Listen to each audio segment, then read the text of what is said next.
Good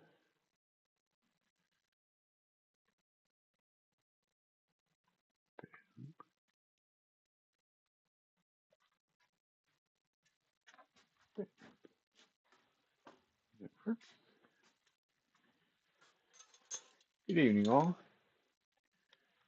First order of business, sharpen a couple tools.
Bowl gouge, sharp. Two spindle gouges to sharpen while we're at it.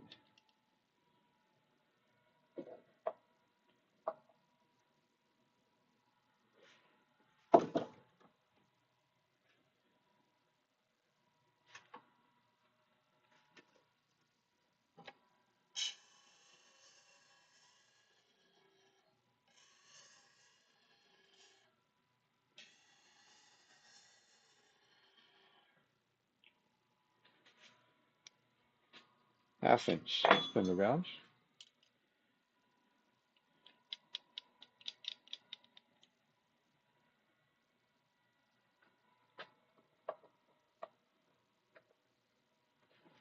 Three-eighths.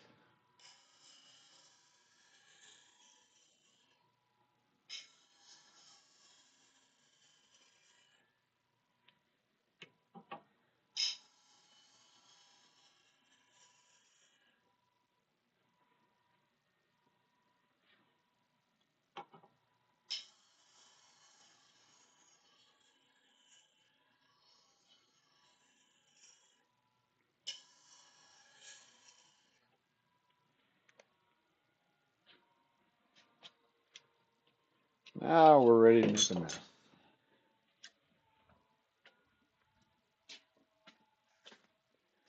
And a mess we will make tonight.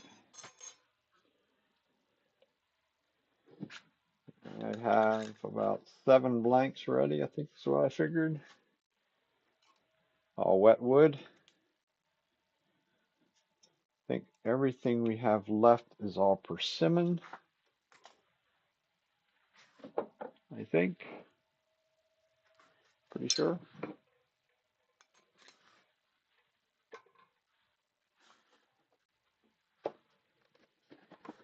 So we'll get ready and knock into her. They were cut the other day. I had class, was teaching classes all week, so I did come down and do a little bit of prep work. Mainly get these logs cut up into a blank of some sort.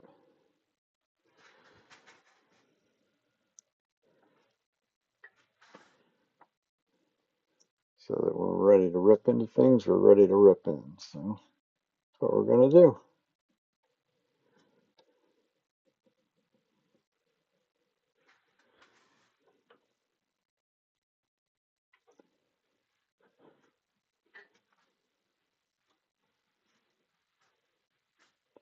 Everything's secure, tight, speed really slow.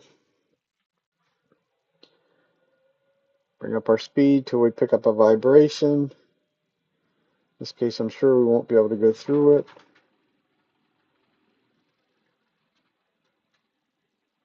We actually were able to go through it. We still got a little bit, but I'm in the mood of being productive, so I'm going to live with that little vibration so that I can move a little quicker. Not quite there yet. You still see a ghost image underneath.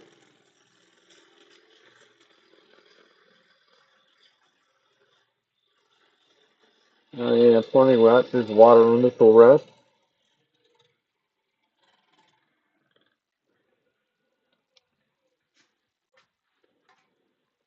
As you grab a paper towel and try and keep it cleaned off so it doesn't dry in between. Not gonna hurt the tool rest, but it does when it dries on there. It's kind of a little on the crusty side. Okay, so we're around. I did a pretty good job cutting these blanks for some reason. Even there, pretty close on the low point. Close enough for government work.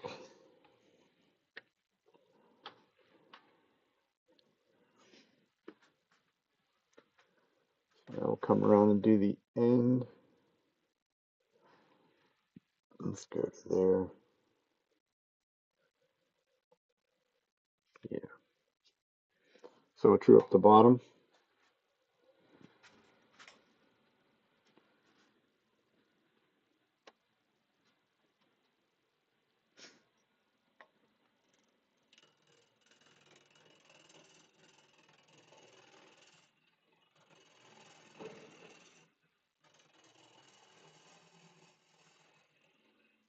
Knock off the razor blade. Simply flip over and go to the middle.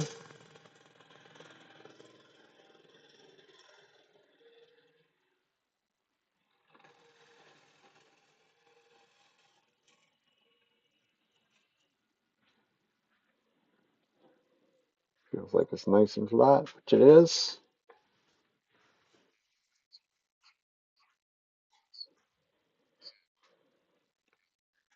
How are you doing? Come to see what making a mess is all about.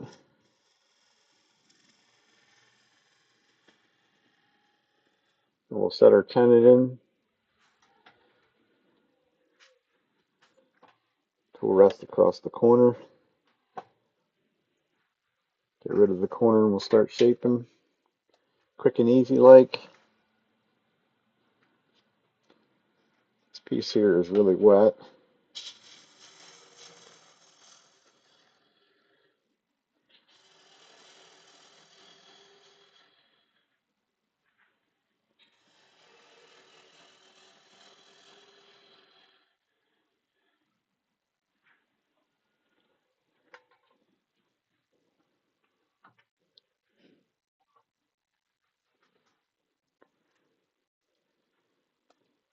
I'm kind of at a little bit of an impasse on this persimmon. It's really white and plain. At least all the pieces so far that I've turned.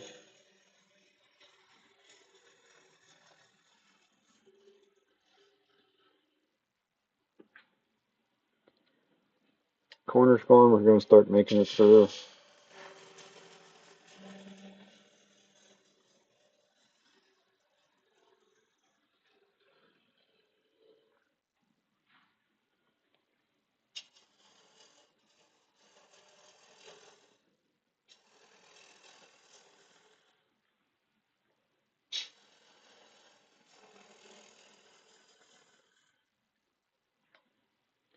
Get our tenon where we need it to be.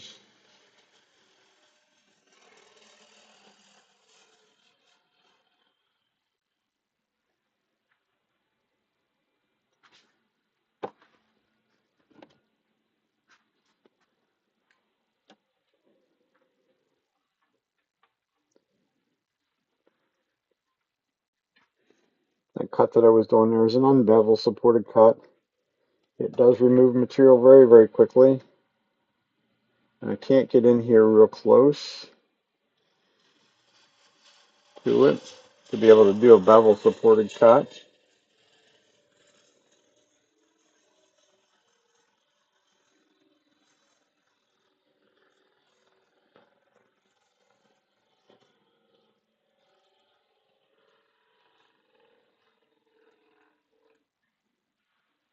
Okay. Thing actually looks like it could be a little on the deep side for the diameter that it is.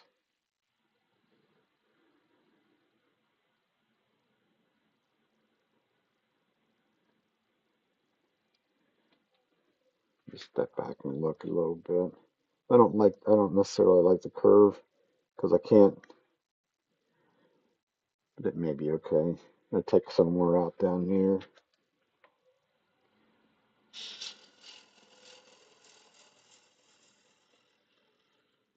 Maybe that'll make me happier.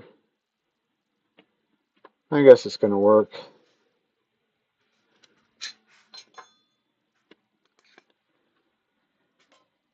Spindle guts to make the tenon. In the corner, drag out a little bit.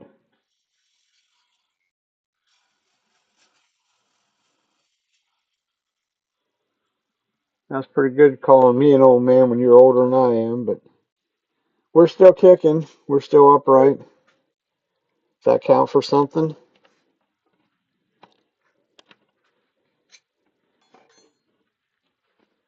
I can still walk, which is a plus for this week. I taught classes, a class every day this past week. Monday through Saturday. Saturday was even two classes. I knocked that razor blade there. Don't want that. But it was pretty good. Can't complain. Had a good group of people for the most part.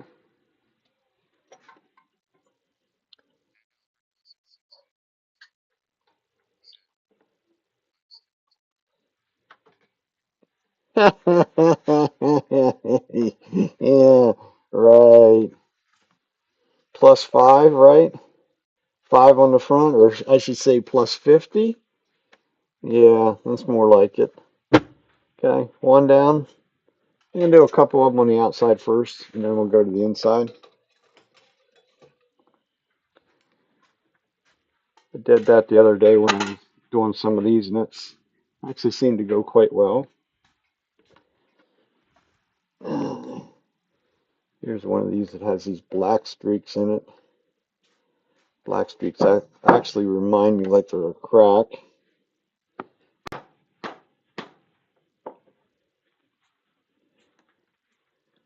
This one definitely looks like a crack. I did not. I was teaching a class. Classes I do during, or I did this past week during the week. Um, they were from 5:30 to 8:30. So it's 9 o'clock or a little after till I get out and get home. So no, I did not see your demo. I'll have to watch a replay when that's available. Did you have fun? That's the real important part. Did you have fun? Do you think you educated somebody a little bit on something different than maybe what they do or what they're doing?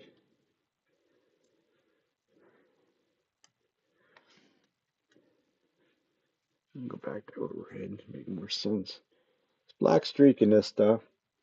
I don't know what I don't know. I'd have to find somebody that knows a little bit more about this persimmon than what I do, which is nothing. But it's almost like that one there is like a. You'll see more when we get it around the other side. It's almost like a soft spot in there. I can't imagine there's a bark inclusion that far in. I only had one or two of them that showed up with that black stuff. This one actually is starting to crack. Start out slow. Been teaching this all week. You change something, slow down. We'll come back up to vibration. See if we can go through it.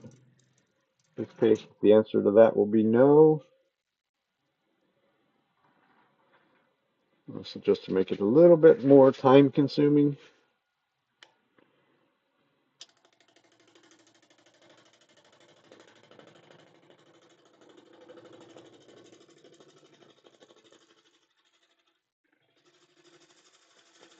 Why I say it'll be a little more time consuming, it means I have to go a little bit slower. Does not mean that just because I have to go slower doesn't mean I can't take a fairly healthy cut, especially in wet wood. In control off the end.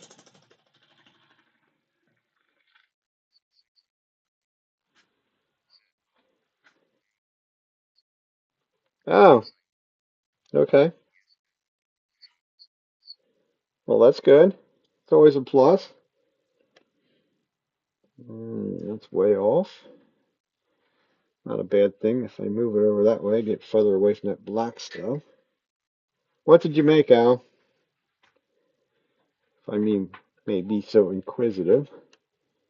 Ooh, too close.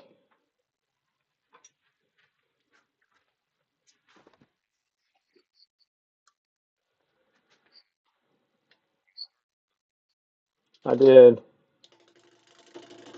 I was ready to go, and the wife has been out of town all week on a cruise.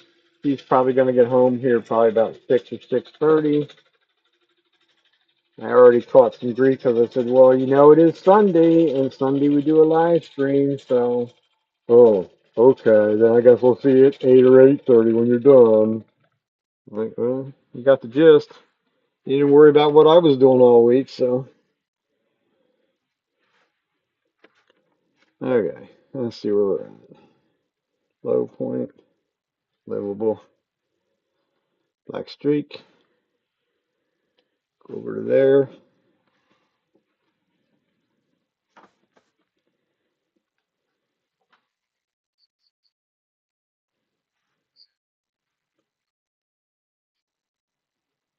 These are not now that. Oh, you did a bowl out of a crotch, or is this a bowl out of a crotch? These are not crotch pieces. These are just straight logs. I do have some little ones back here that are crotch pieces. This just this is just a straight up log.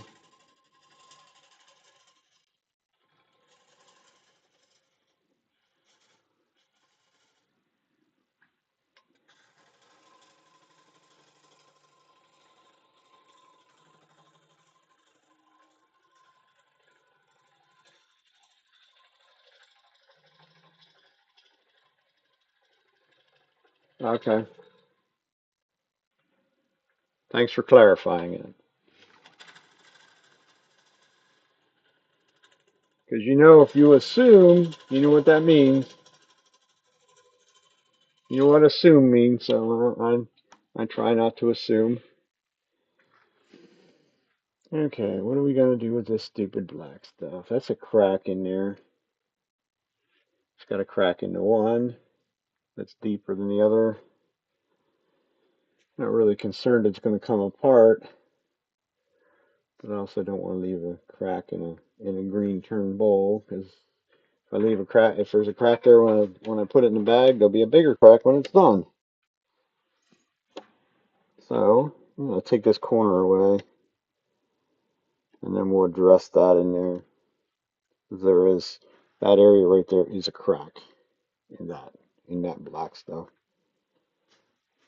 There is a crack in it, put it that way. So we'll just keep motoring along. Now we should be able to motor. We're in balance.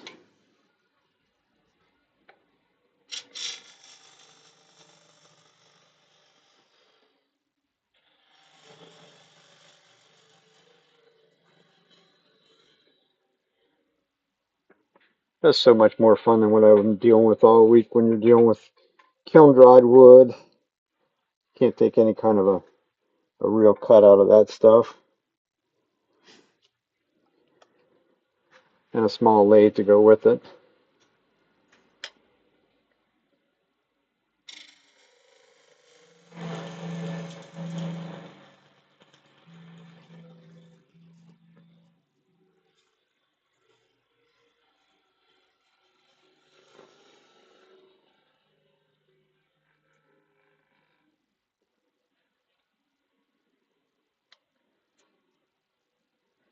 Guess I should mark a tenant though. You know, I'm pretty sure, 90% sure that we're going to have to do something different.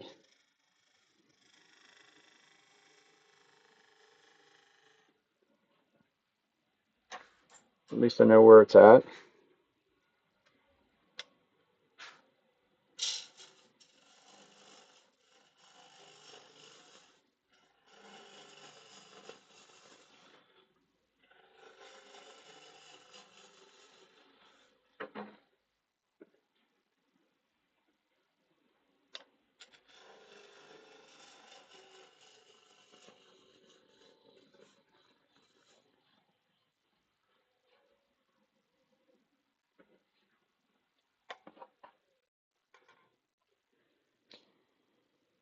Yes, we're gonna have to go through it because that actually literally goes straight across the tenant. That's no good.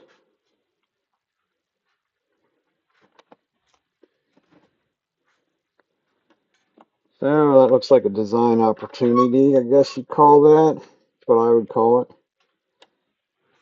We certainly don't want any imperfections in wet wood. If it was dry wood, it wouldn't matter, but this is not dry, so drop it down more.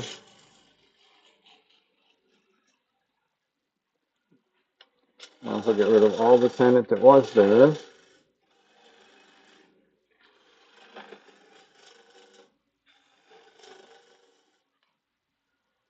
Somewhere in that vicinity. Stinking thing is still there.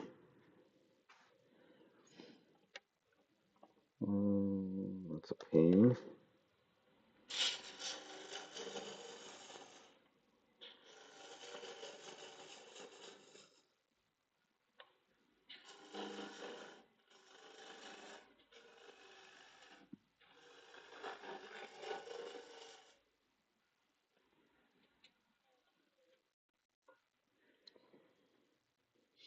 Still a little bit of it left. Ain't going. It's gonna be a seriously flat natural wedge bowl. Might end up shrinking the diameter of this thing down to make it look right.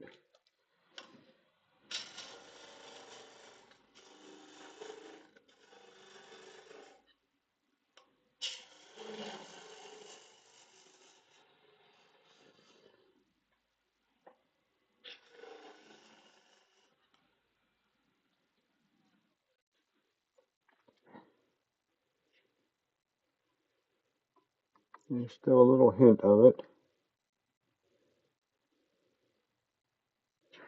I think that's gonna be close enough there. There's a little bit of a hint. It's gonna be probably gonna be within the tenant.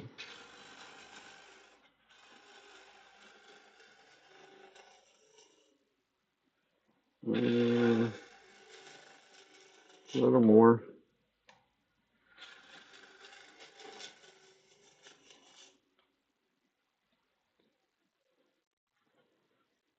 No, it's just a black dot. And chances are once that dries, if it does, hopefully doesn't do a giant sized crack while it dries.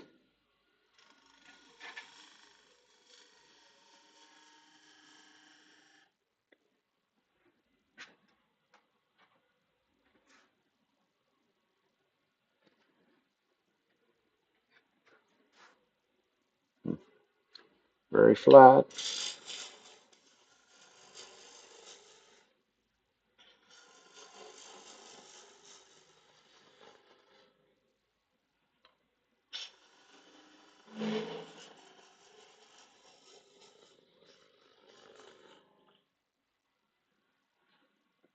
I guess it'll look okay.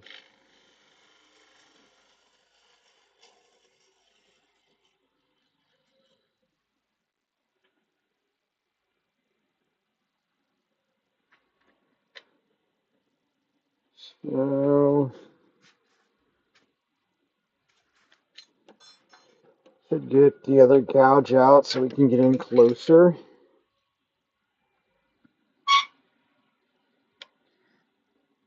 This is more like 65 degrees, so I can get in a whole lot closer to the tenant.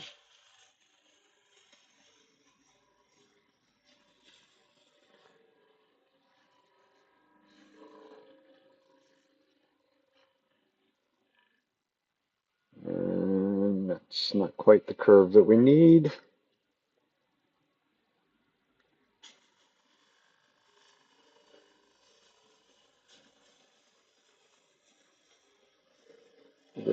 My curve did not go the whole way to the top of the bowl.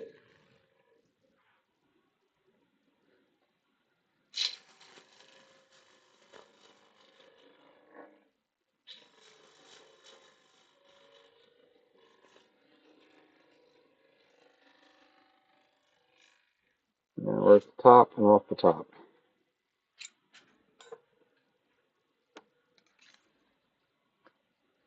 Make sure our tenant's what we need. Kind of got right into my line, so I don't want to take hardly any more off because that is set, pretty much set for the perfect circle. Get rid of the sharp edge.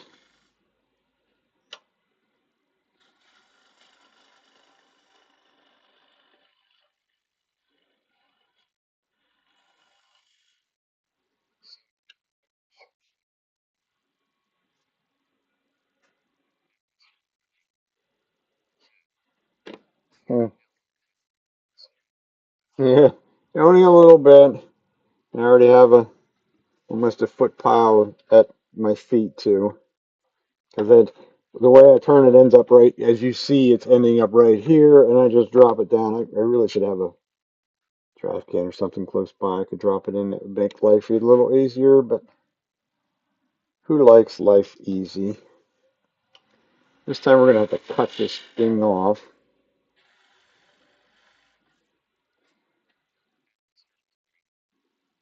Oh, it'll work.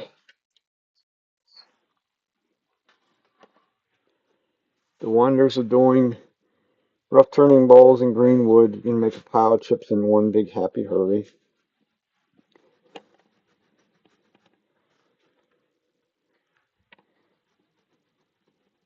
It's Japanese pool saws. The other thing is those Japanese pool saws do not like the wet chips. They like to stick in the teeth of them.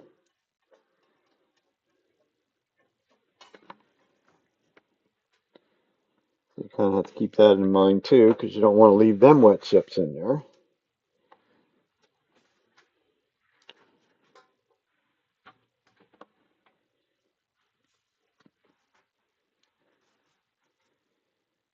So I did end up getting rid of all that black stuff. Not sure what the black is on the outside edge there, but so that'll work. Hopefully I didn't mess up that tenant, because I have a tendency to forget that they're set for the really close to being exact circle.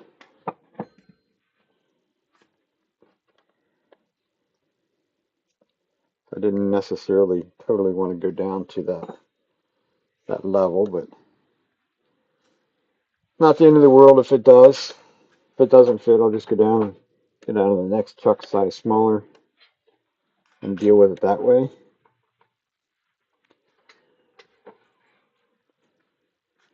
I think we'll just do two at a time.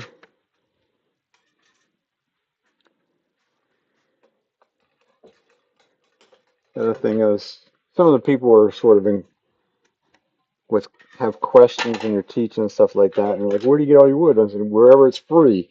And I just look at you like you have two heads, and I'm like, "It's firewood. It's free."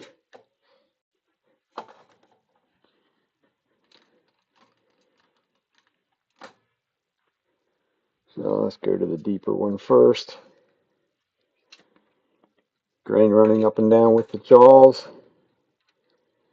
Finger in the middle. Yeah, that other one might be an issue. That's getting really close to that perfect circle. A little less than 1/8 of an inch in there. Spacing. I'll get my Scotch-Brite pad out. Working with wet wood, it's hard to keep anything even remotely clean as you go along. Everything, especially this persimmon, it seems like it wants to stick to everything. It was a real pain the other day when cutting them on the bandsaw. It wants to clog up the blade in a very big hurry.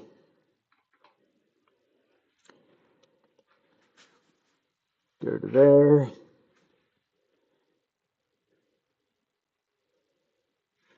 That should work.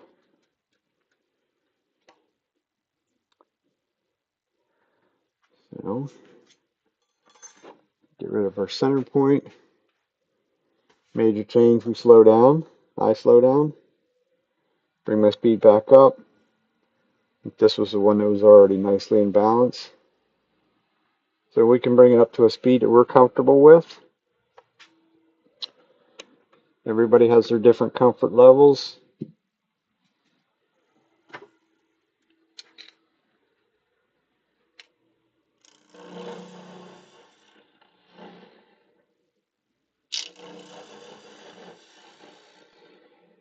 Take a little bit of a cone. Gotta have some room to move when we get to the outside.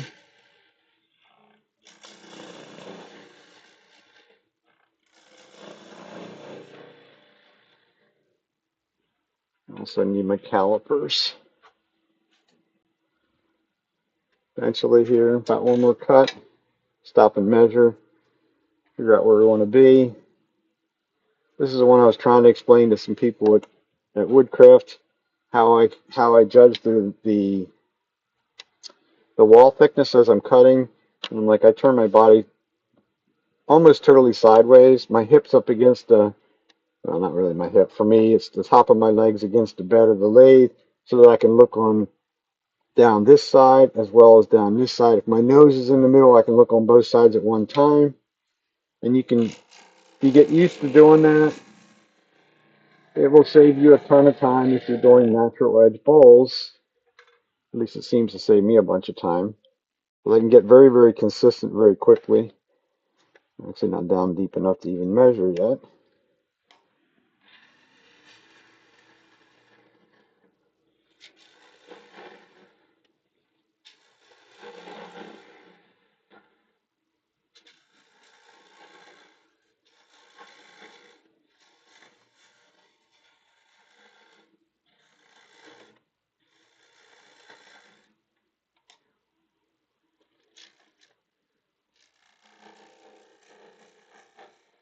Final pass, go slow.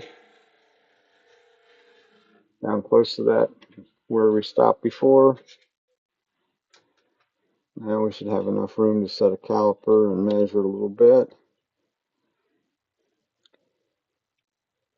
Okay, when we get the whole way, about 3/4 of the way down, it starts to thicken up, so that's always a plus. I don't want to go the other way around. Stuff is messy though. Sticking to everything.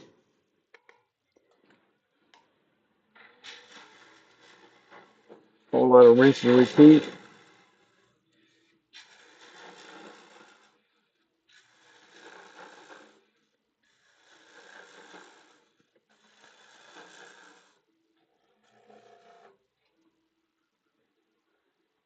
Sticks on the end of the bevel. That's usually where it's irritating.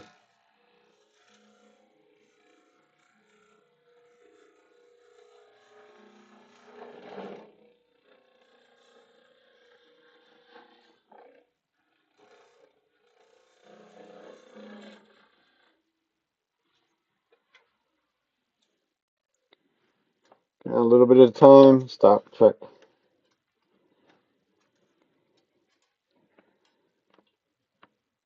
Make sure we're following. For me, I'm making sure, especially down in here, that I'm following that curve. Otherwise, we could have a different problem. At this point, we can bring the tool rest in a bit. Will help us a little bit when we have to go across the bottom. Say this one here is really kind of a little deep for a natural edge in a way.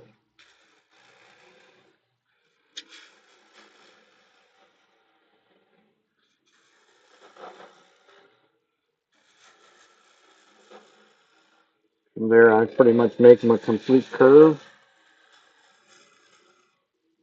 still leaving the little steps across the center. Just to make your life so much easier to leave them in there. Oh, we're fat. Little fat, but that's no big deal. can always take a little bit more off, and just a little trickier to put it back. It'll go above where it was fat, thick, shouldn't say fat. Doesn't go over very well with the ladies, especially in a class that use that word of fat. And they just kind of look at you like, are you calling me fat? Which would be rude. I wouldn't do such a thing, at least not on purpose. Still got to go a little bit deeper from right in that area into the center part.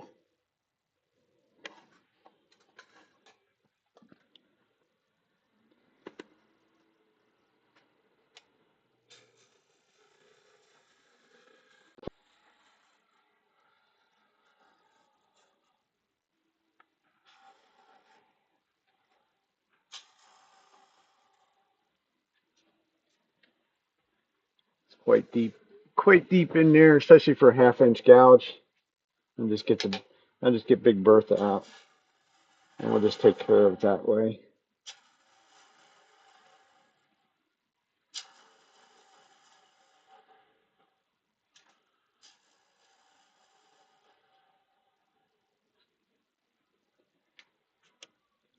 Stop and take a peek.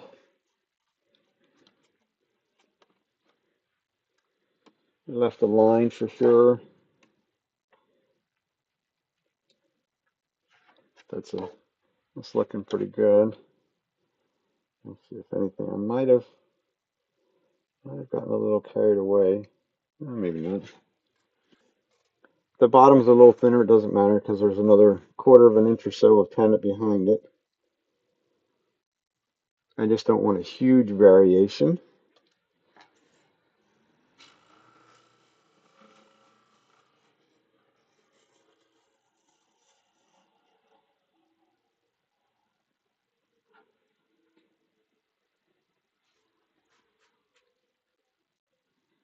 And Bertha is a bottom bowl gouge, 3/4 inch bar. And the handle's like 28, 30 inches long. Weighs a ton. I wouldn't want to use it all day, that's for sure. But it does a spectacular job on the bottom of the bowl. If you needed to, could also use a traditional scraper in there as well. That's what Richard Raffin does. But that bottom bowl gouge will definitely cut cleaner than a scraper will. As long as I move the handle in a nice even fashion, I'll get a nice even. So see if I can show you something on this one. Probably not. Probably can't zoom in tight enough.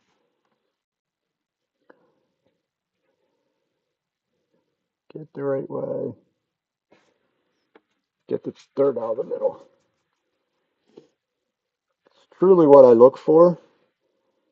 I can't get much more even than that. If you can see you can see the growth rings because it's sort of a little bit open grain. It's like it's almost created almost a perfect oval in the very bottom, which is quite exciting when it happens that way. That's one done. Ready to go take a little nappy in its bag. Go to number 2.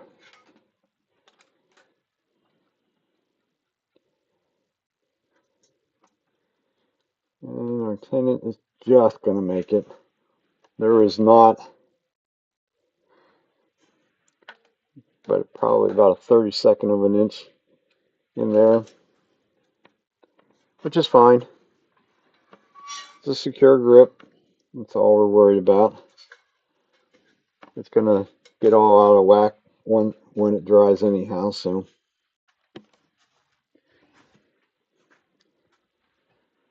So once again, change something, speed down. Speed back up to what you're comfortable with.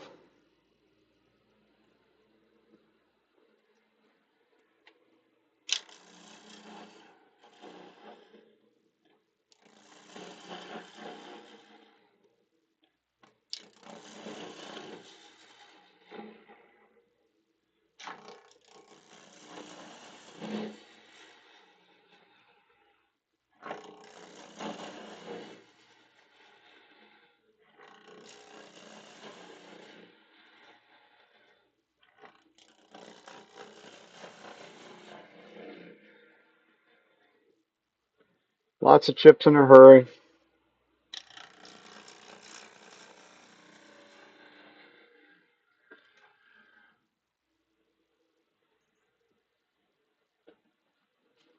Lots of wet stuff sticking to the gouge.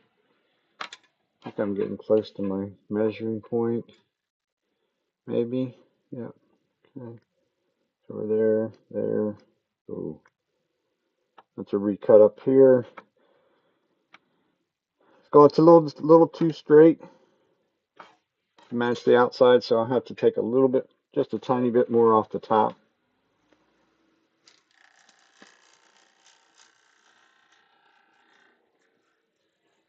And fade away to nothing. It should be enough.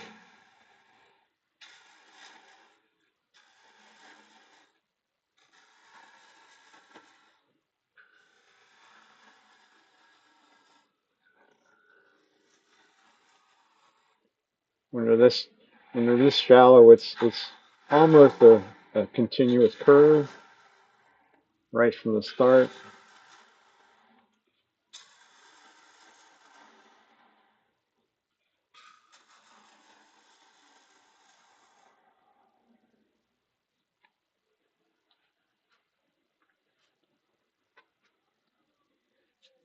Now I got some more out of the road. Let's check it. We should do dummy. Said it was supposed to be a continuous curve, but the curve is not right. I am outside of my 16th of an inch difference from here to down in here. I'm gonna have to come back up to the top. I got enough material to do it. Be a little bit non-aggressive with it. Take another 16th or so out up here.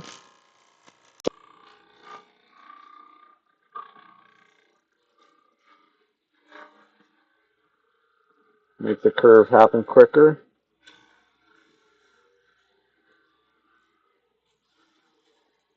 Follow it to the end.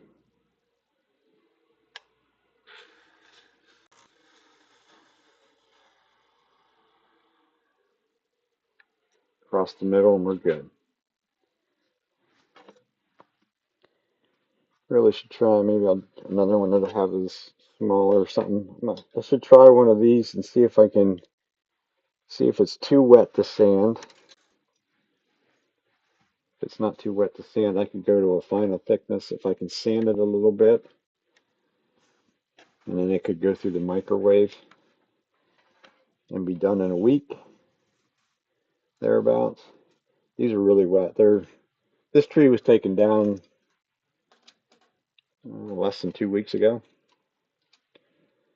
So there's plenty of moisture. So that's it's kind of a little flat in some ways. It could use another maybe inch higher than that. So we got really two different versions. The first one's a little bit deep. This one's a little bit shallow. You can't win them all, right? So oh, this dumb thing has a crack in the middle. That's exciting. A couple of them I did are more of going to be a flat rim bowl. That's the next one we'll do. At least the cracks on the inside.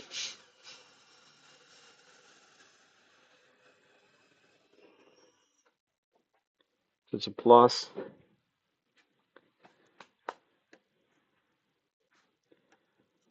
Got a crack running from there to there, right straight across my hole. So we definitely will keep the tailstock up. More so than I would any other time. You could go right to the worm screw, not use tailstock support. In this case, we're going to keep it there because it could definitely, if I get aggressive with it, which you know I will, it could possibly split in half. Make life exciting. And no, I don't normally put it on the worm screw with it running. I don't like getting my fingers smacked. That's just me. Same wood, still persimmon. We're going to work this all night, actually. I'm going to bring a tailstock up just because we can. No point in not bringing it up because we know there's a bit of a issue on the other side. Probably could true the outside of this thing up a little bit first. It doesn't have to be perfectly true, but every little bit helps in some ways. The other wonders of working with wet wood. Of course, now I got a big mountain. I have to stand. I have to put my left foot on top of the mountain here. That's at my feet, but it's all good.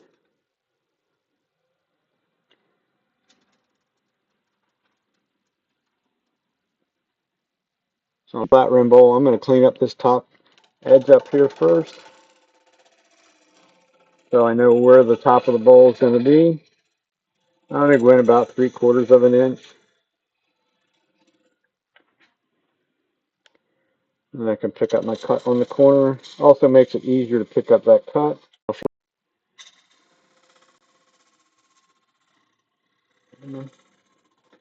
I think our gouges all. I'm having to push on it. See if we can do it with a straight wing one. If not, we might have to go to sharpening a little bit earlier than what I intended to, but that one still has enough on it.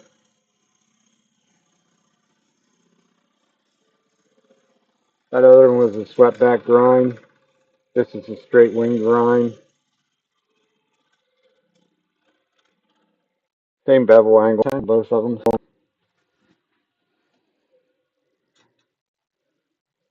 Clean on that edge, almost clean. I forgot another little thing. Got left a razor blade up there, so we don't want that. It's got one of them black streaks in it. Tiny bit of bark left there. So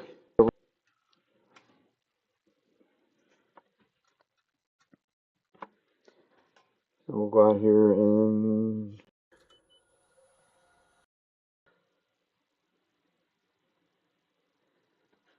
remove some of the corner.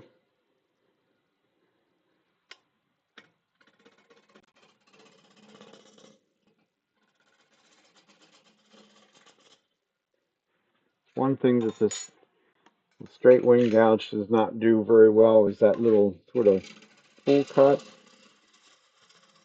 because the wing is very straight.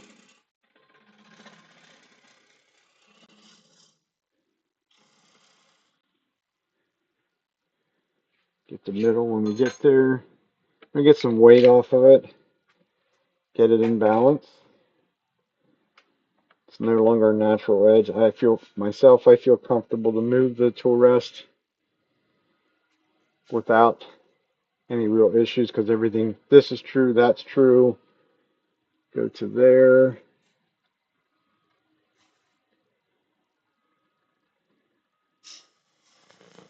Like before, we're going to get rid of the corners. Only takes a couple cuts.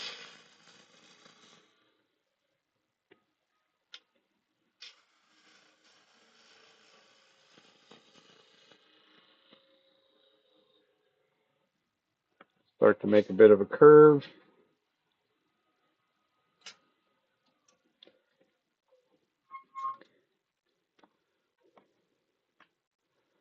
Does have some of the black streaks in it, whatever that is that affects that tree. I have no idea. Looking to see if I can find. Doesn't look like my crack on the other side where that worm screw is going through. It does not appear that it has opened up in any way. So I'll make one or two more cuts, and then I will get rid of the tailstock. But that is kind of the point of having, we're going to have a one cut. That's kind of the point of having them on a worm screw, is so that you can work the entire bottom of the bowl. If I wanted to start in between centers, I can do that on the next one. A lot of times I will go down the other part of that would be start between centers with the top down here at the tailstock end, and make a tenon in here so I can flip it around, grabbing the chuck. Then I have total access to the bottom of the ball. It does make life easier when you do it that way, when you have total access to things.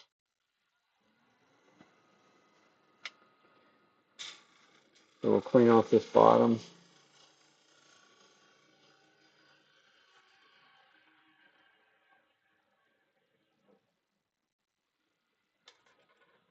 Give us a tenon.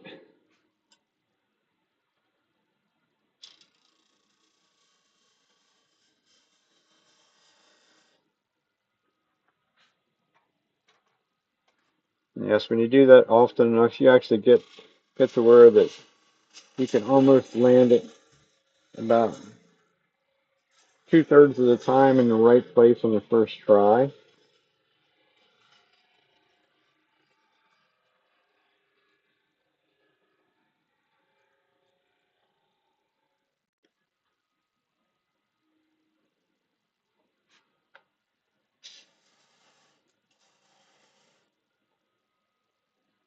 Now we have our tenon area. We can go a little further in than that. So now we know exactly where we're going. So we should be one cut away from, well, maybe not quite one, but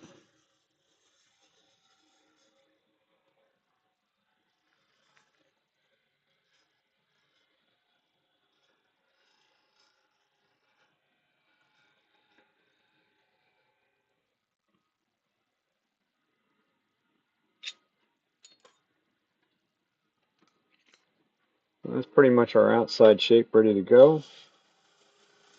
Then it with the spindle gouge as usual. Clean up this little bit in here. Get rid of that sharp edge.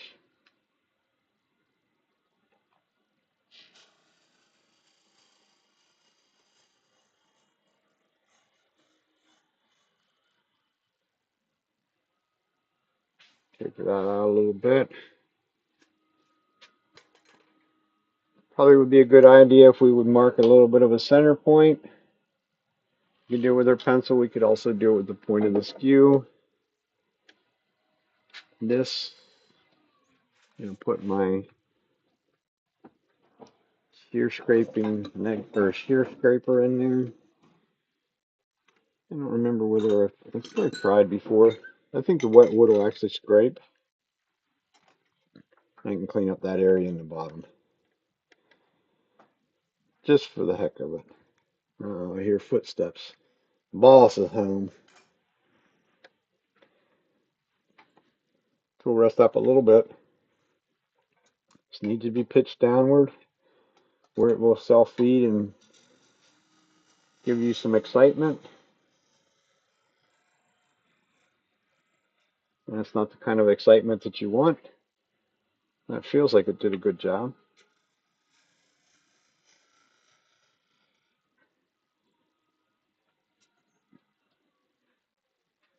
It's kind of a curiosity thing to try it. It worked just fine. No torn grain. It's a little, I don't know. Yeah, no torn grain. I say it looked like it was a little picked up right there, but it's not.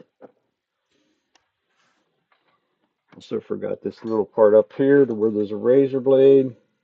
I'm going to have to grab a hold of this to get it off. So we don't need that.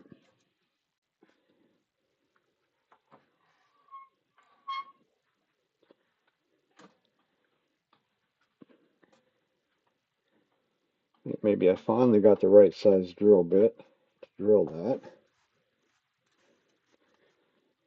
Usually it was one size less than that and it just wasn't cooperating. This one, like I say, has a crack. Come up here.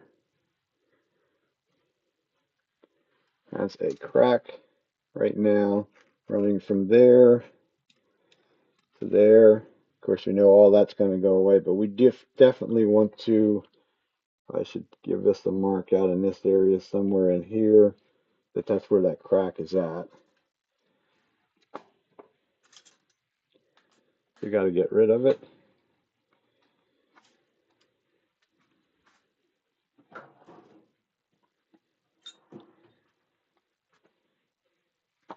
I should have tried to sand that. Yeah, we'll do it on the smaller one. I have another one just like this. It's smaller, tight.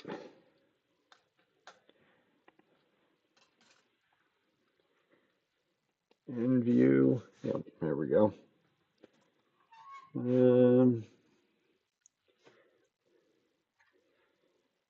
think before we go down that little hole, might as well make life a little bit easier and just go take the minute out. It's going to take me to walk over and sharpen both of these.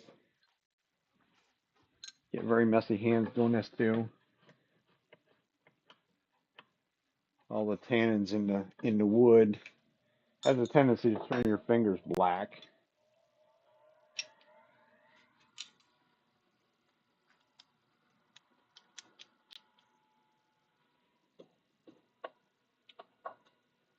Two-inch setback.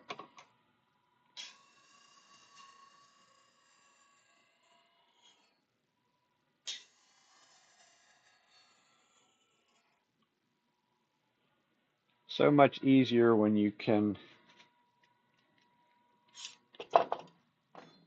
not have to deal with the handle. I had to deal with all the tools at the store have the handles on. I'm gonna lay over here more than anywhere else. I think this is set at 60 degrees. We're gonna find out in a hurry. Looks good.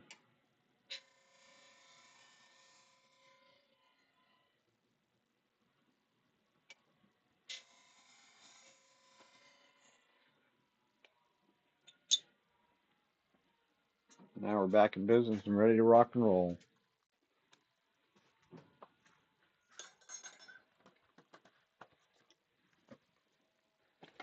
Of course, my wife would probably love it if I'd come up and help her carry her luggage in, but you know, she's the one that ran away and had fun, so I can't be doing all the work.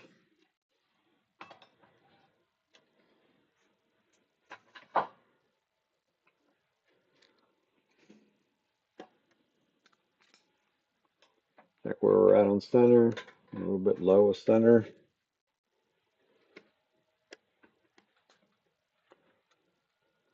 Slow the speed down to start. Come back up.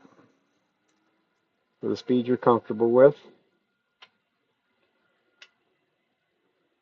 Make a clean cut whole way across.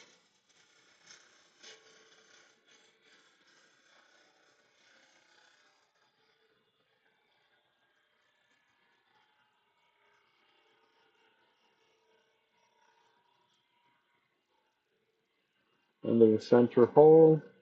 Carefully, because it will break. And now we should have a nice clean surface. Just makes it a little, that one little cut just saves you some time because now we have a clean surface to pick up our cuts. There's our suspicious crack that goes way out into there. But we'll keep an eye on that. We know we have it marked on the end, so we won't forget where it's at.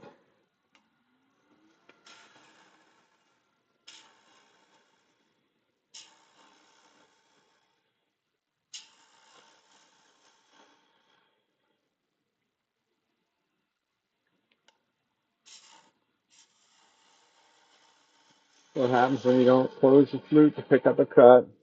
It wants to skate away from you.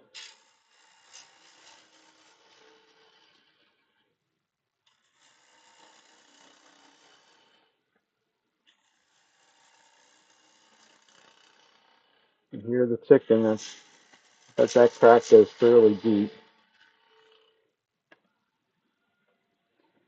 That's a good idea. If I put my hands in the right place, I can stop the chips from flying back the other way.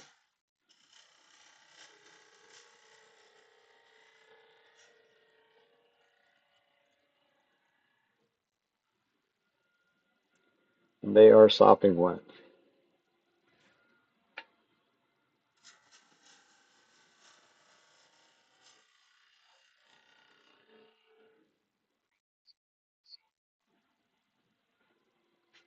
Oh, shit. Thank you. I'm sorry. I have a tendency to forget that. My apologies. I don't know why my little brain forgets that one. Whole lot of rinse and repeat, so you didn't miss much. Now we're going to follow the outside curve from there on that one.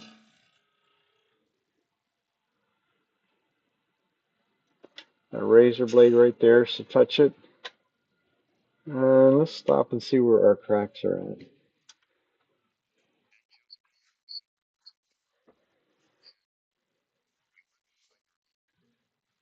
I got you. I got it. We're back in shape. I don't know why my little brain forgets that one, but it's not the first time. Probably won't be the last time.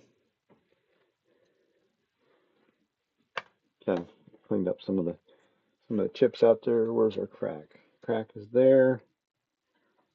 Doesn't appear that it went any further out than that. So that's kind of a plus. So we're going to say that's going to be our wall thickness right there.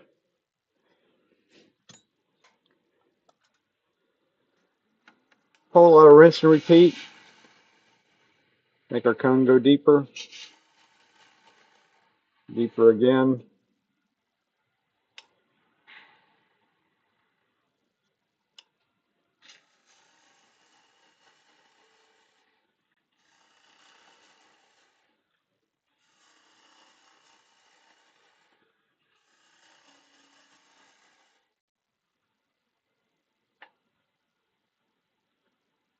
I see you sneaking around the corner. My boss is sneaking up on me since she had to come home and get her land legs back. Your land legs.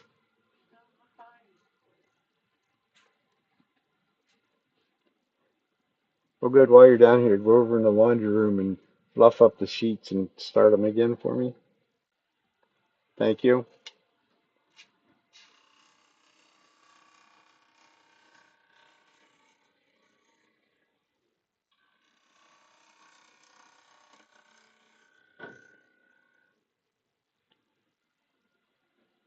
She went cruising for the week.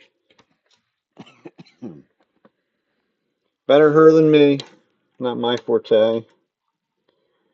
Me and the ocean don't see eye to eye.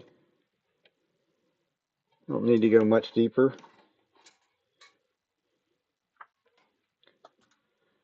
I just take these couple outside rings down.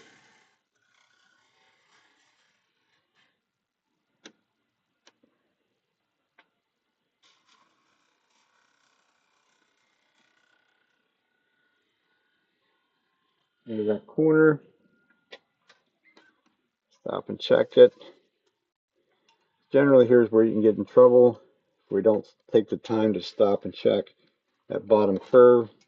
It's generally going to be the one that comes back to bite you a little bit. So since we used it earlier, we use the big heavy duty bottom bowl gouge.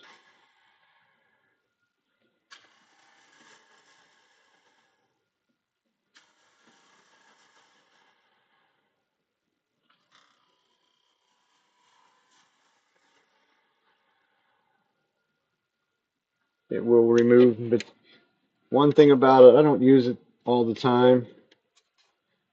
It will remove material very quickly, as you can see. Of course, it's wet.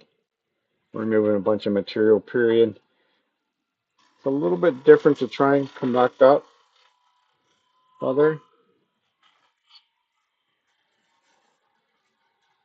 How's it soaking wet? These are all green wood. It is soaking wet. Probably if I got my moisture meter out, it would peg the moisture meter. So that would probably put it at somewhere over 40%. This was a living tree about less than 2 weeks ago. So it is very, very wet. So I leave it thick, put it in a paper bag for the next 8 months to a year, and I'll come back and return it the second time to its final thickness and shape, because it will be very distorted when it's done drying. The one I took with me this week to my classes to show them what happens to them, because that was one of the questions that some of the people had. It was actually a walnut bowl about this size, I think. Was This is probably around 8 inches. That's only 7. The one I had over there it measured. So in this case here, the grain would be running across here. The grain direction would be that. So the one I had over there, it measured about 8 going in the long direction. When you go across in the short direction, or no, it was on the short direction, it measured 8. The long direction was almost 8.5. That it hadn't moved that much in its drying life. So that's why you got to leave them thick, because otherwise you won't have enough material left to true them up. Because that half an inch of difference means you're going to take a quarter of an inch off the outside and most likely a quarter of an inch off the inside. So if we don't leave them thick, then you won't have a chance. Well, it becomes, I shouldn't say you won't have a chance. You do have a chance with them. It makes it much harder. If I was to take that to final thickness, which this little guy here that we're going to do next is what we're probably going to do.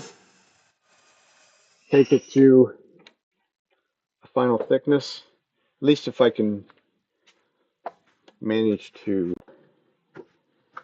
sand it a little bit. If I can sand it a little bit, then I will go to a final thickness, and I probably will go thin, as in probably a quarter of an inch maybe. This is much, much smaller. The next one is going to be probably 6 inches across, just over 6 by 2 3/4. Hole for the worm screw. I'm going to have to take a tiny little break here because I got to clean up some chips here at my feet. Nice and snug on the screw. This one has no cracks in it, so there will be no tailstock support. We'll just go right to it. I got to get my bag and my my dustpan, my woodworker's dustpan, wood turner's dustpan. It's big, so we'll be able to pick up lots and big chips. Big.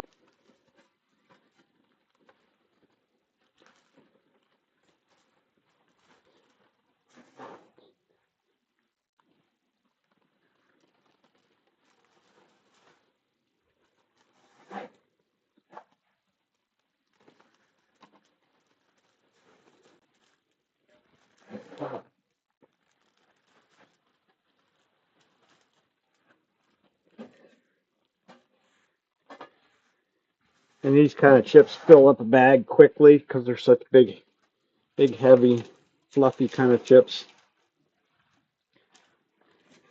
Let them sit for a couple of days in the bag with the bag open.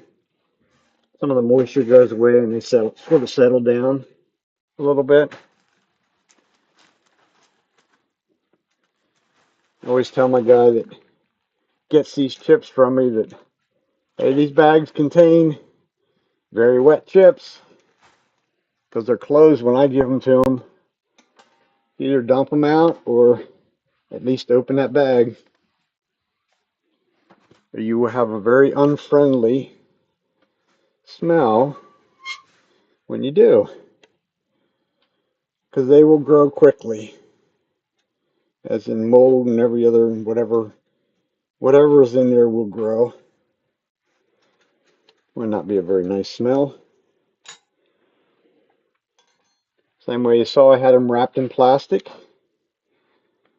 You can get away with throwing out there soaking wet. You just don't want to leave them in that plastic wrap, especially as wet as what these are. I could probably get away with maybe 2 to 3 weeks. After that, they are going to start to mold and get rather funky. It's awful out of balance for a little 6-inch bowl. I'm cleaning up the top surface. That would make more sense to see from up there. So I'll clean up this, true up some of this outside. Really probably just this first inch, because all the rest is going to go away, so there's no point in spending the extra time to make that clean cut. Not quite clean in that.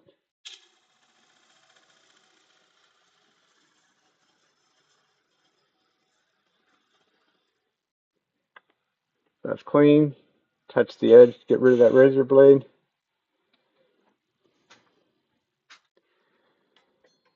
And then we can go back over here, because everything else is going to happen from this side. Still sort of a rinse and repeat of everything we've just done. Is I will start on this corner. Kind of looks how it looks like we should clean up some of this face down here a little bit.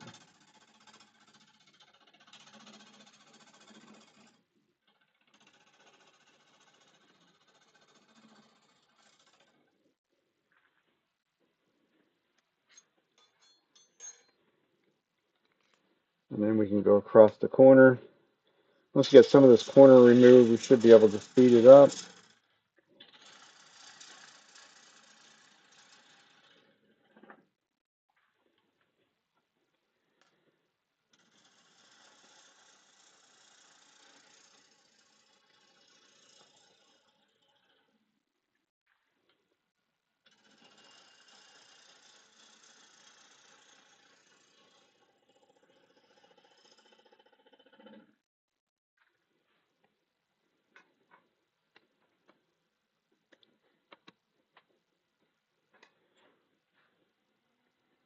Yep, now we're in balance, so we can run at whatever speed trips your trigger.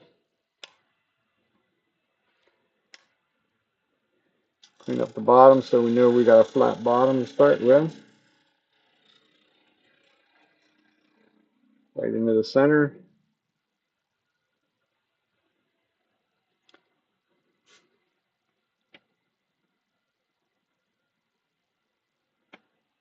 That's just looking at something.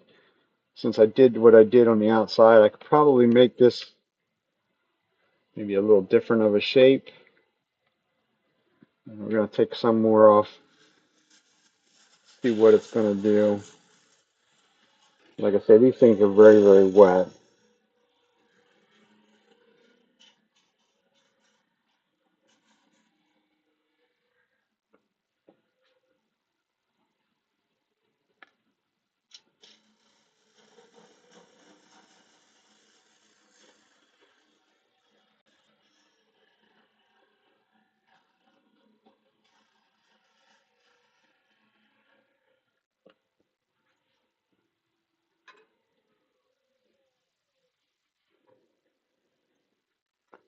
Yeah, this wood is white. This is slopping wet.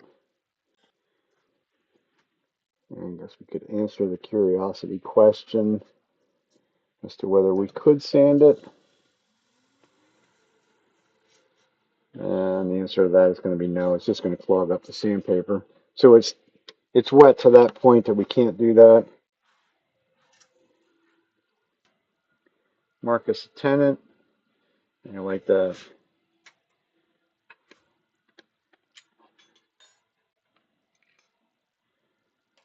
what you call down luck. That's what I would call that.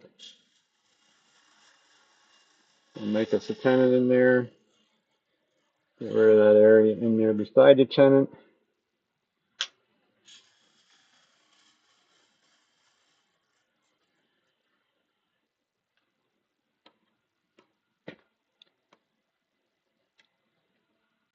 Tool rest up a little bit.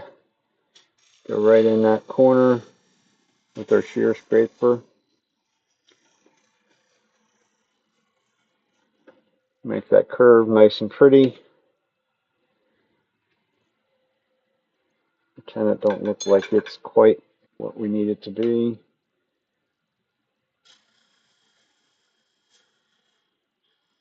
A nice sharp corner in there. It's where the jaws are going to grip. I really don't need a shoulder in there. And have that bottom totally clean.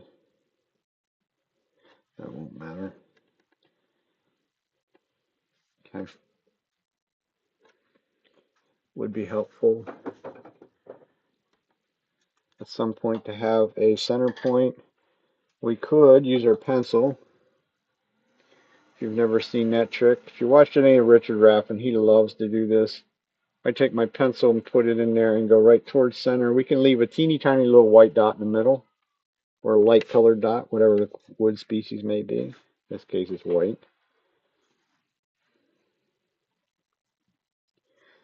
And we're going to go hit over that one more time. That time there, for whatever reason, it sort of fuzzed up the end grain a bit there. So the other use for this style of scraper would be up on its side. And we can simply come up across there on its side.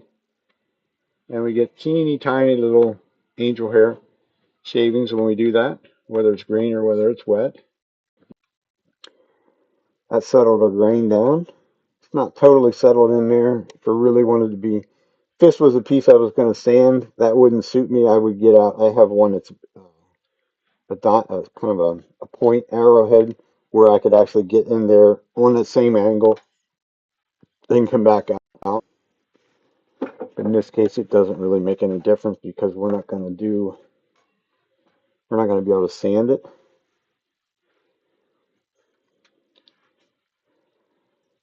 As he always talks about being able to dry the surface off. Well, this thing is so wet that I don't see that happening.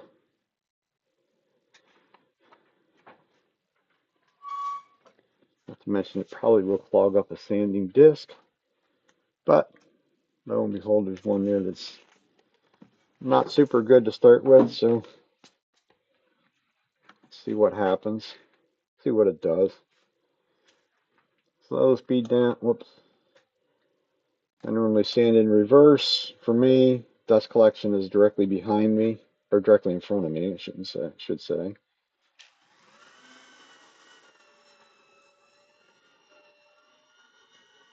Although, I'm getting dust off of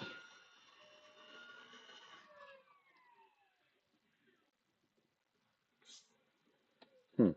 Interesting. I did dry the surface off a bit, so let's try it. If I can do it, that's what I would like to do with it. Because I'd like to take one of these down to a final thickness and put it in the microwave.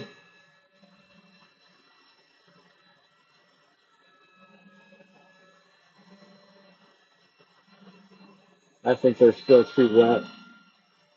And it's starting to get a little dust off a little bit. If I generate too much heat, it will want to crack. Yeah, I'm not gonna do that.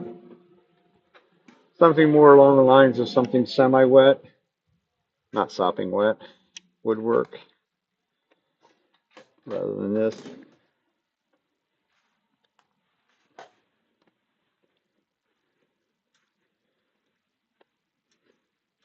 The reason for sanding them ahead of time is because once this thing goes all wonky, would be extremely difficult to try and sand it. So we'll just leave it at that.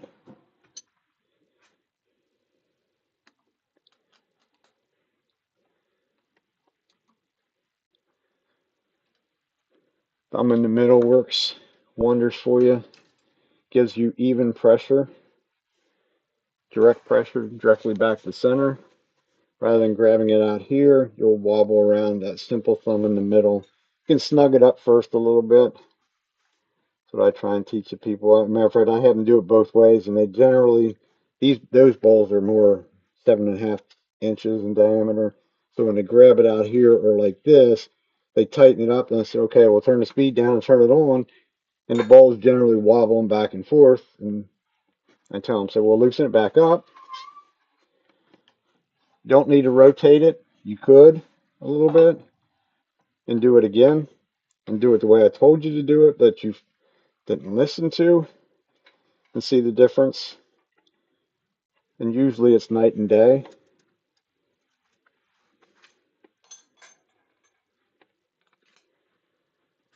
Okay, speed's already down because of sanding.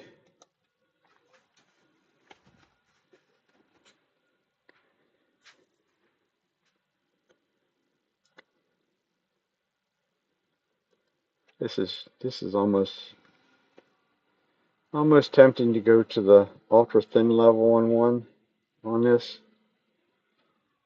I don't think I really have any torn grain on the outside. It did let me sand it just that little bit. And I'll think about it a minute or two. Since we cleaned it up on the other side, we have a flat place out here already. We'll just go to center.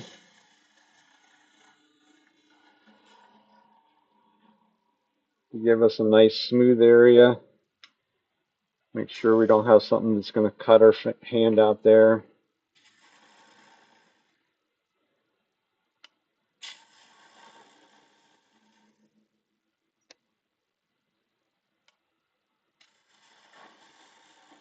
Get rid of a worm screw hole. When you drop in that hole, it has a tendency to keep on going and drive into the other side,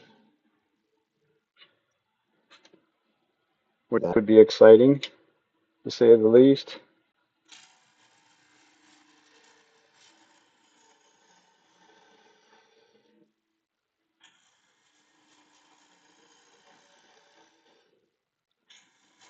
Come on, close.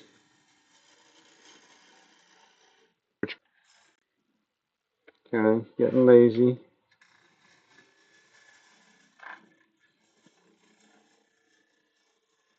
Easiest thing to do when you have that little run back, it left little grooves back there, so it wants to go back to where it was at.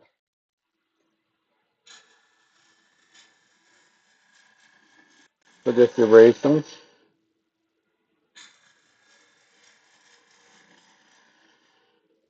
Gonna have to go a little bit deeper.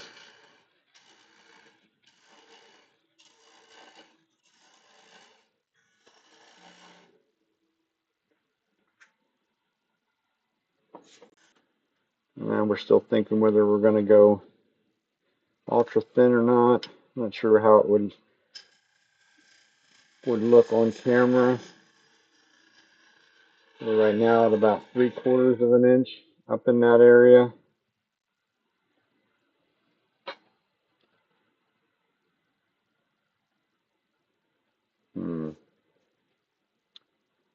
Decisions, decisions, decisions. Yeah, little piece of wood, so let's go for it.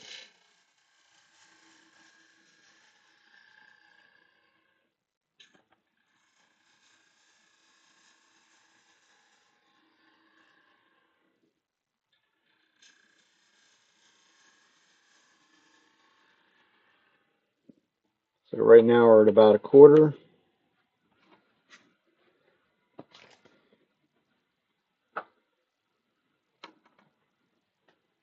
Get a paper towel.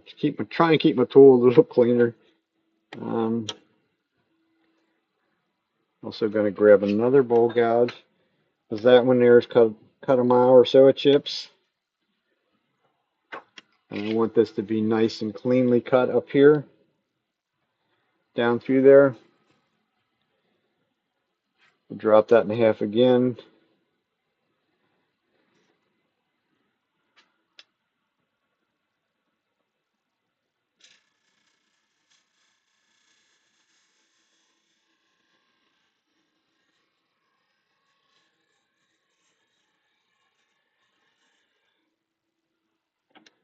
So we're a little less than a quarter,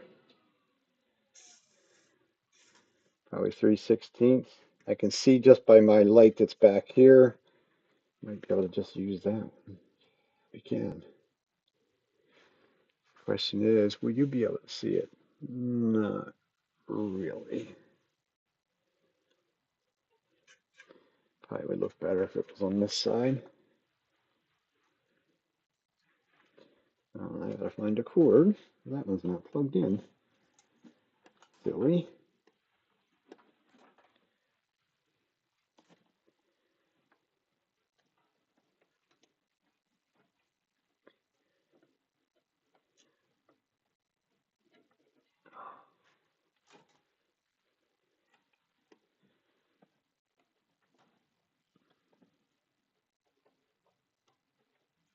There we go.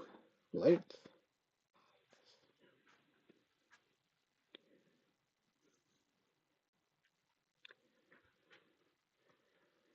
And now you'll be able to see it. I can see it in two places for me. So you can see it's already transparent. And we were to technically would measure it. Get the measuring thing in the right place. We're just actually a little over 1/8 of an inch.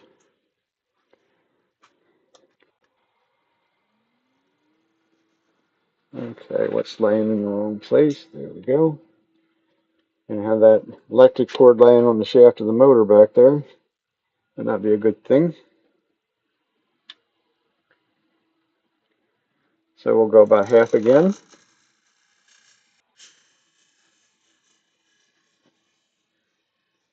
Myself, I'm looking over on the right side as I cut down in there. So now we're definitely at about 1/8.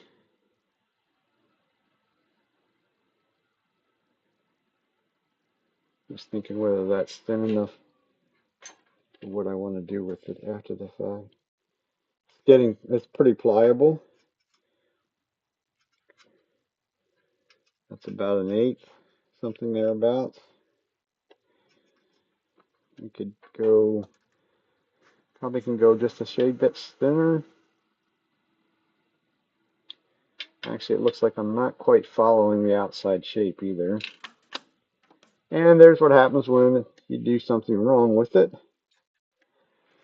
is you just break it off. Well, that wasn't good. Looking in the wrong place when I touched it. So, if all else fails, it's just going to be a shallower bowl. Not that exciting. Pieces fly. They're little pieces. They're soft pieces because they're wet.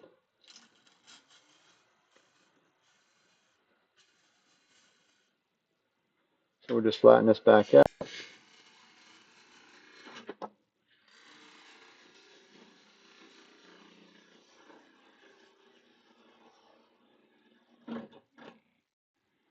Still had a little bit of that hole left there. Wanted to chatter. Okay. Plan B.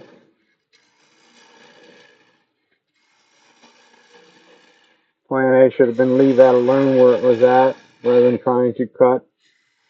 Because there's a prime example of it did not have support behind it. So it didn't like that. No support meant that the tool sort of wouldn't necessarily grab, but it's a little bit more of a, I don't know, a little bit more of an aggressive cut in some ways. This time we're going to get the outside shape a little bit better.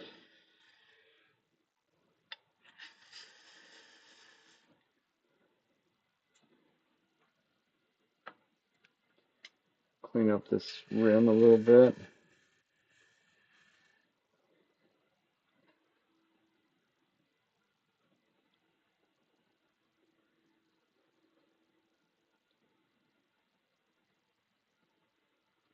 It's kind of the tricky part of getting the lights in the right place, that they don't blind you, so that you can see what you're doing.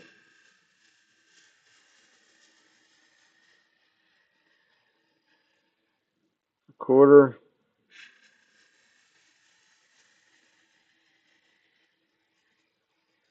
Eight. I think I might just leave it at that. Ultra thin would be another little cut on that. This will make it do what I want it to do. Show you next week what the end result would be. You put it in the microwave and dry it. It'll go all kind of weird shapes.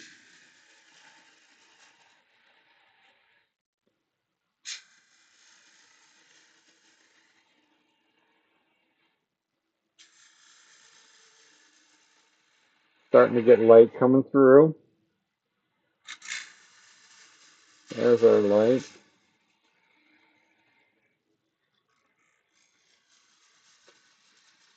Trying to get about the same, trying to get sort of the same color.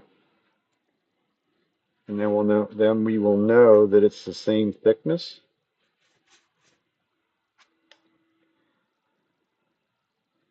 Preferably without cutting through somewhere down there.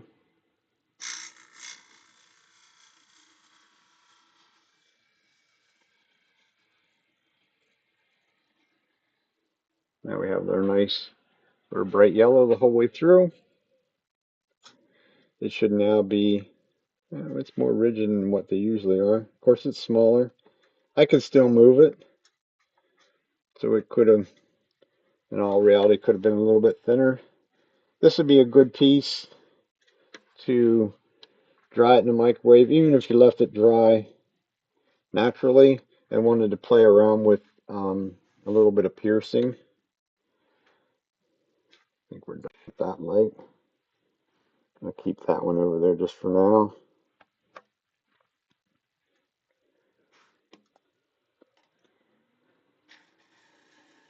So we'll go down and take the middle out.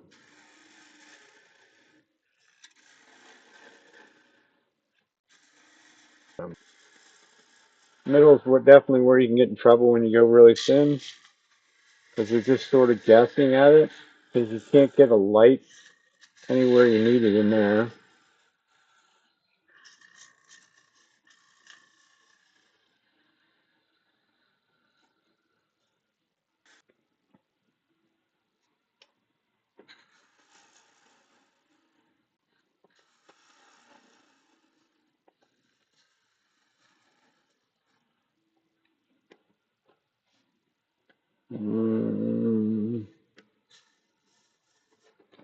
Little transition point that we want.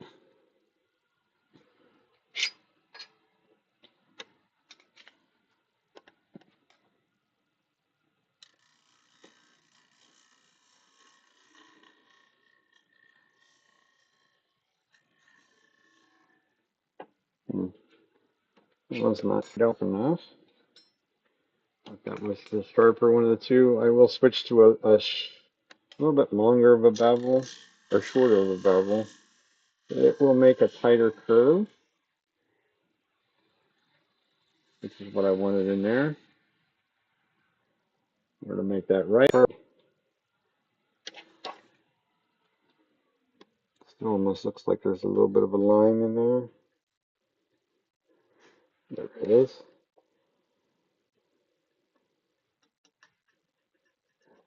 Still there.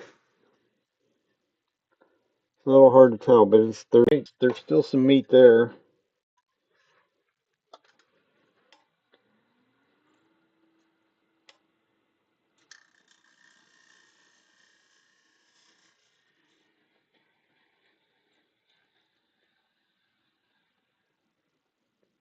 Just don't want to dig really any deeper in the center because it's already more than thin enough. Still not getting quite what I want.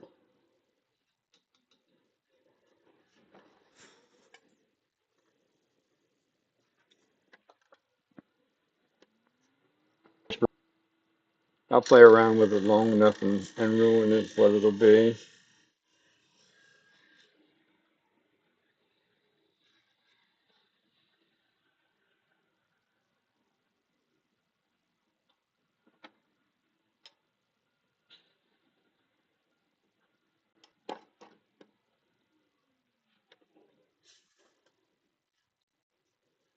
I think I'm going to be happy with that. So now the true test is flexible. Not as flexible as it could be. Some woods are more flexible than others. Do that and do this in something that has more of a straight grain to it, and they become very flexible very quickly. So as we turn it over and look, get it in the right place. We're pretty consistent, at least by the light, anyhow. The tenant's still there, but I think that'll be all right for a pretty thin one.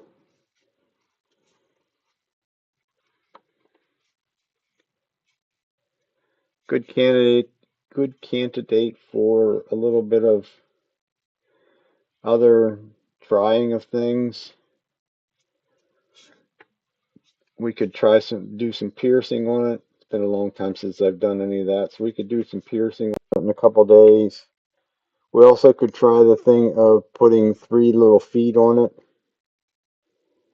which would be something I can't say that I've ever really tried. I've seen it done, understand the philosophy on how to do it, but just never something I really tried. My guess would be though right now, just had a brain thought that says that I probably can actually sand it because we've probably gotten rid of, when you go that thin, a lot of the moisture goes away because it flies away. So we might just see if we can give it a little bit of a sand.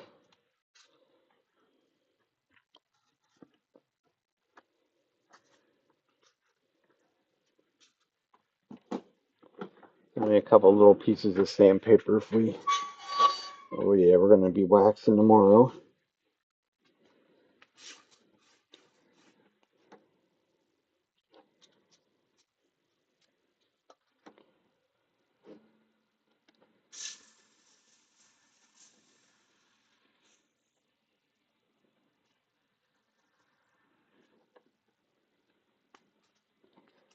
It will have a tendency to gum the sandpaper up. But we're going to have a little dust collection because it is going to let me sand it. It's also no longer round already. I can see a ghost image up here on top.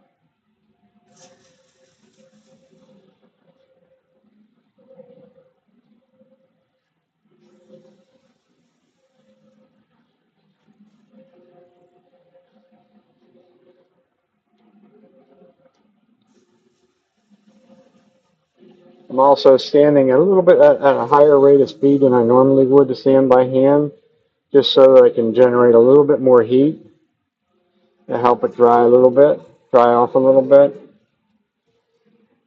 around that corner.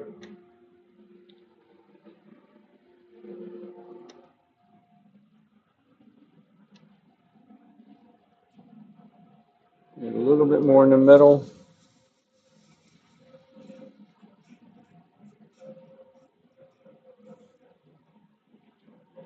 If we can't get it to cooperate in the middle, we can stop and go by hand with the grain. Will help us get rid of that little middle nub sticking up.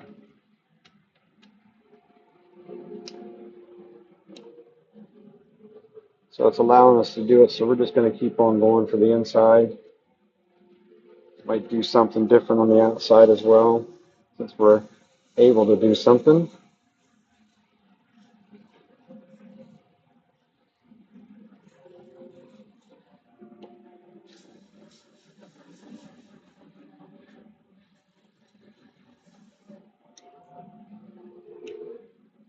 That was 220.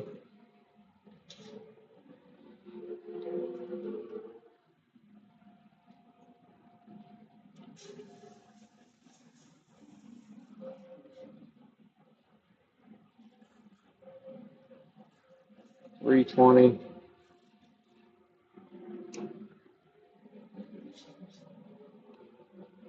Each progressive finer grit I'm going to sand less time on because all we're doing is removing scratches. Our coarsest grit's the longest sand. That's just to get rid of any imperfections, any tool marks that we left behind.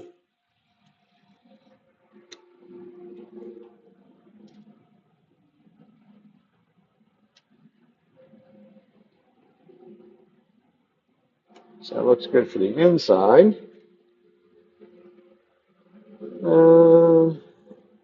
As we're being creative, let's try something on the outside. This is going to be the last one we're going to do.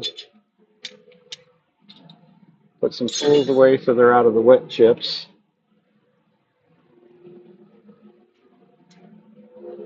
Definitely put the calipers away.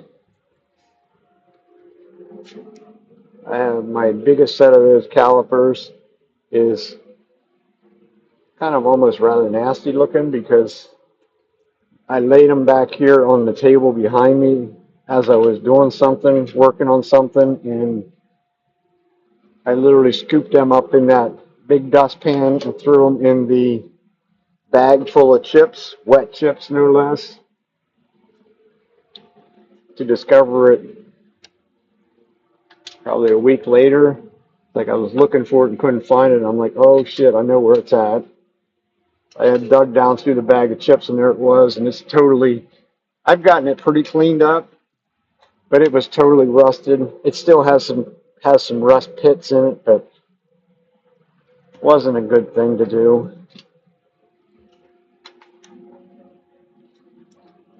So we'll put this on a jam, basically a jam chuck.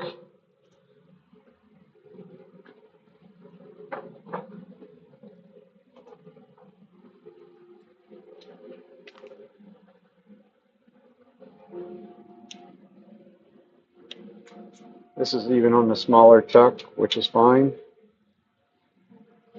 This is also a piece of resin rather than wood. It never moves, it never gets out of shape. I have a smaller piece of that though. Yes. Little double stick tape in the center of it. Lasts for a while, it doesn't last forever, that's for sure. We left our center point, and probably,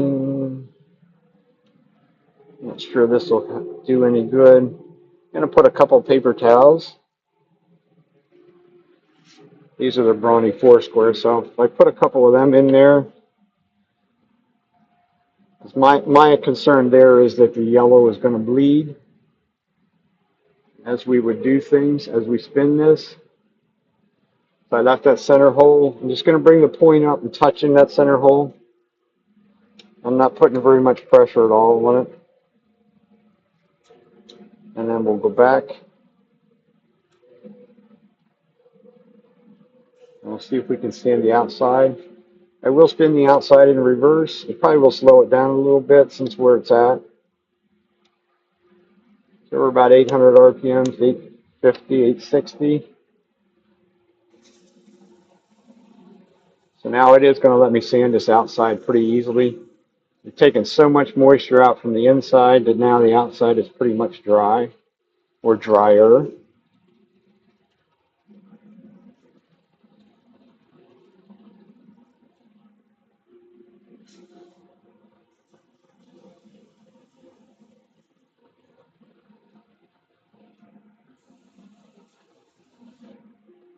I'm not going to worry too much about the section that's down there right up against the tenant, because I know this thing's going to move, and I haven't decided what I'm going to do down there anyhow. So I'm definitely going to have to return that area down there. There's no point in spending a bunch of, sort of be a wasting time in there, somewhat, I think. At least that's the That's the thought process in it.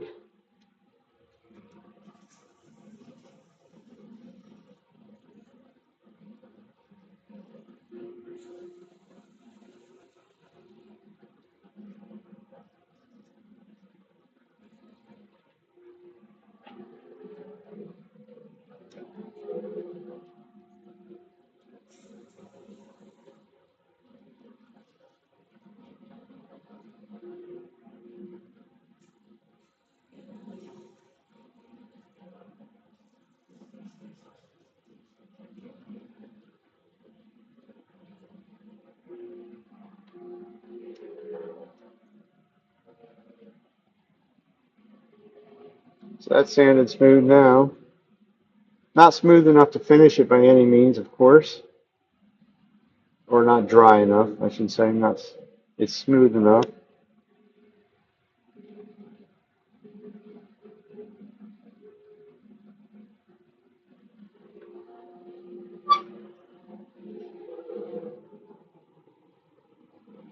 That's what you call having a brain fart, so to speak, in some ways. I'm going to go back in here. I'm going to true this tenon up again, clean up that little bit in there. Or do I need to? Probably don't need to. I want to drop this tenon down a little bit so that it's smaller. A little bit less, it will be a little bit less material to have to deal with.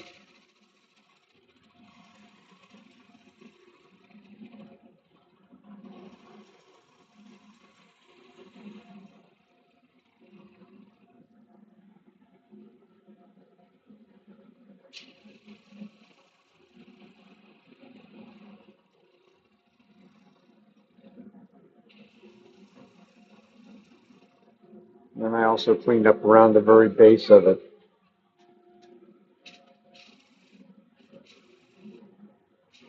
Around that corner, that's the first thing that's going to dry. And even undercut it a little bit. Here's where also we could find out whether we did our job right in the center, which we find out that we have a hole in there. Gives you an idea how much, you won't be able to see that, you wouldn't be able to see that one. I touched the live center with the bevel or the heel of the gouge, and it literally stopped the rotation of that. Gives you an idea how really how little pressure I have on it. So I will go back and resand that little area. Just that last little bit in there. Shouldn't take much.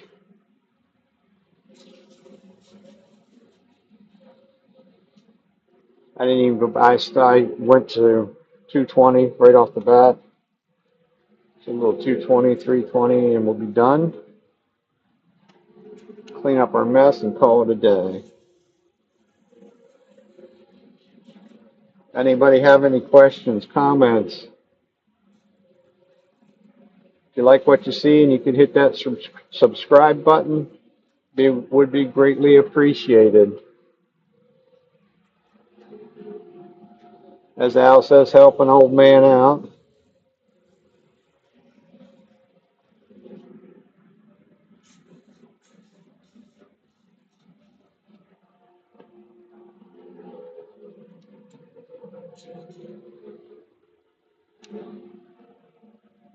And that's that dust collector off.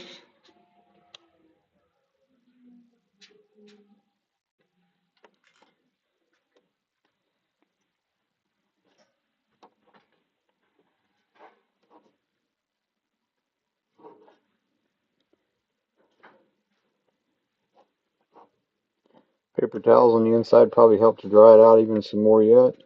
I can tell you right now, go over to here, if I can get it in the right place. Let's go out a bit.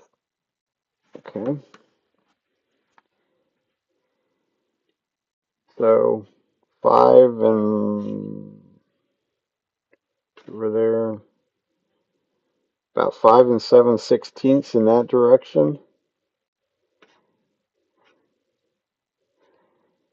It's at 5 3/16 in that direction. This thing has already moved a quarter of an inch.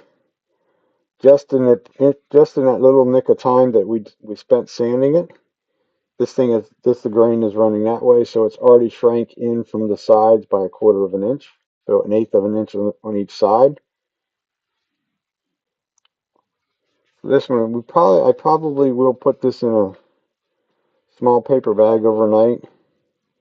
I may or may not be able to, tomorrow to do anything with it in the microwave. Ideally, would do it right now, but got to go spend some quality time with the wife. But that's it. So we did 4.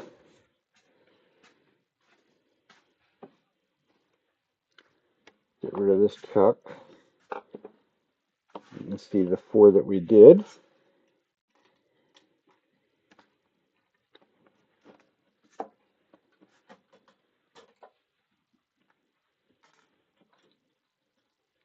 I'm a little slacking here tonight. It's 4 and 2 hours. The other day I was using 5/8 inch gouges too, but I did 4 of them in about an hour and 40 minutes. Of course, the same way. But screwing around with this last one, where you're going to go thin and then sand a little bit, takes a little bit more time.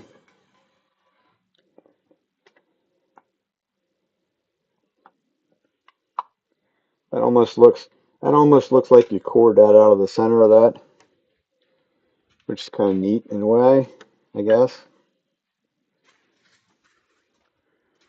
So 2 natural edge ones. Guess I can't show them to you all at one time because it won't go wide enough. It's as wide as it goes. So 2 flat rim ones, 1 thick that's going to dry. This other one we'll play around with because it's already so thin that it will dry in no time flat. And then 2 natural edge ones. Get them in the right place would help. So get in the right place. And then remember which way to move them. So that's the extent of what we did tonight.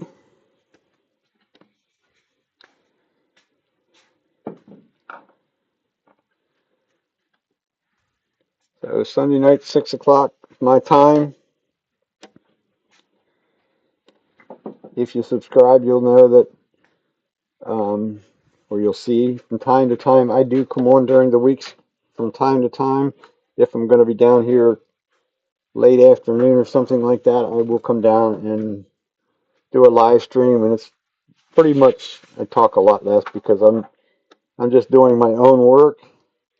I might as well turn the camera on, computer on, so that you can see what I'm doing, how I go about things. There is a big pile of chips that I got to deal with. Make sure I dry the bed of the lathe off. It's ready. It's due for another waxing for sure, especially after today,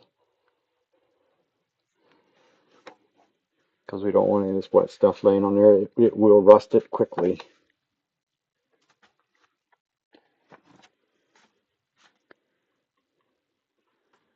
So last chance on the questions? No? Well, thanks for showing up and chatting and all that good stuff, and we will see you another day. Till then, have a good week. Have a good Memorial Day tomorrow. See you another day.